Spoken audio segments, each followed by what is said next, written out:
Genesis 47.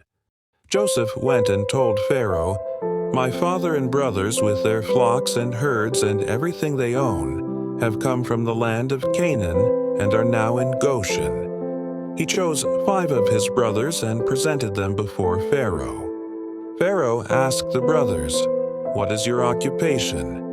"Your servants are shepherds," they replied to Pharaoh, "just as our fathers were."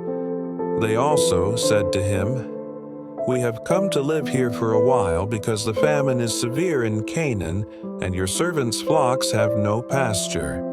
So now, please let your servants settle in Goshen." Pharaoh said to Joseph, "Your father and your brothers have come to you, and the land of Egypt is before you. Settle your father and your brothers in the best part of the land. Let them live in Goshen. And if you know of any among them with special ability, put them in charge of my own livestock." Then Joseph brought his father Jacob in and presented him before Pharaoh. After Jacob blessed Pharaoh, Pharaoh asked him, "How old are you?" And Jacob said to Pharaoh, "The years of my pilgrimage are 130. My years have been few and difficult, and they do not equal the years of the pilgrimage of my fathers." Then Jacob blessed Pharaoh and went out from his presence. So Joseph settled his father and his brothers in Egypt and gave them property in the best part of the land, the district of Ramesses, as Pharaoh directed. Joseph also provided his father and his brothers and all his father's household with food, according to the number of their children. Joseph and the famine. There was no food, however, in the whole region, because the famine was severe. Both Egypt and Canaan wasted away because of the famine. Joseph collected all the money that was to be found in Egypt and Canaan in payment for the grain they were buying, and he brought it to Pharaoh's palace. When the money of the people of Egypt and Canaan was gone, all Egypt came to Joseph and said, "Give us food. Why should we die before your eyes? Our money is all gone." "Then bring your livestock," said Joseph. "I will sell you food in exchange for your livestock, since your money is gone."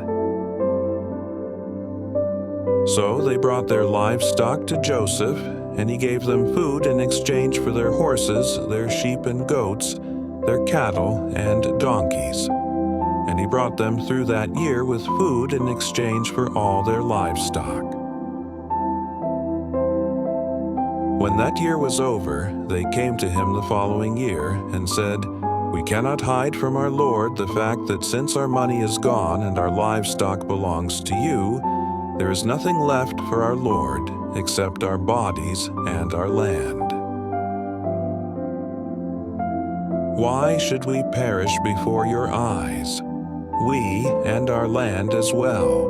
Buy us and our land in exchange for food, and we with our land will be in bondage to Pharaoh. Give us seed so that we may live and not die, and that the land may not become desolate."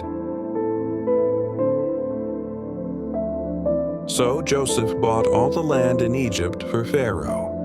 The Egyptians, one and all, sold their fields because the famine was too severe for them. The land became Pharaoh's. And Joseph reduced the people to servitude, from one end of Egypt to the other. However, he did not buy the land of the priests because they received a regular allotment from Pharaoh and had food enough from the allotment Pharaoh gave them. That is why they did not sell their land.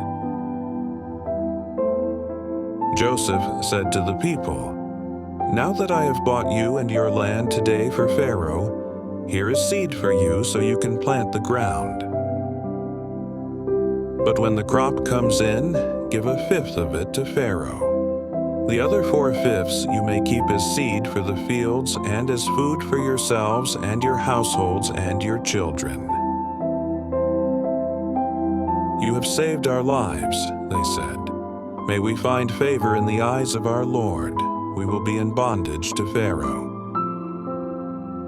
So Joseph established it as a law concerning land in Egypt, still in force today, that a fifth of the produce belongs to Pharaoh. It was only the land of the priests that did not become Pharaoh's. Now the Israelites settled in Egypt in the region of Goshen.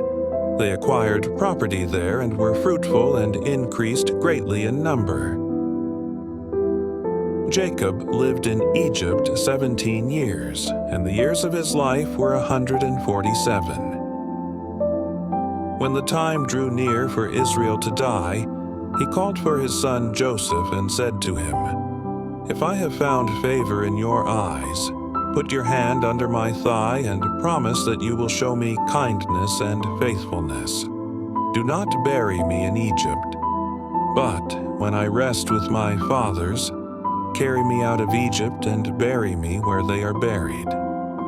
"I will do as you say," he said. "Swear to me," he said. Then Joseph swore to him, and Israel worshipped as he leaned on the top of his staff.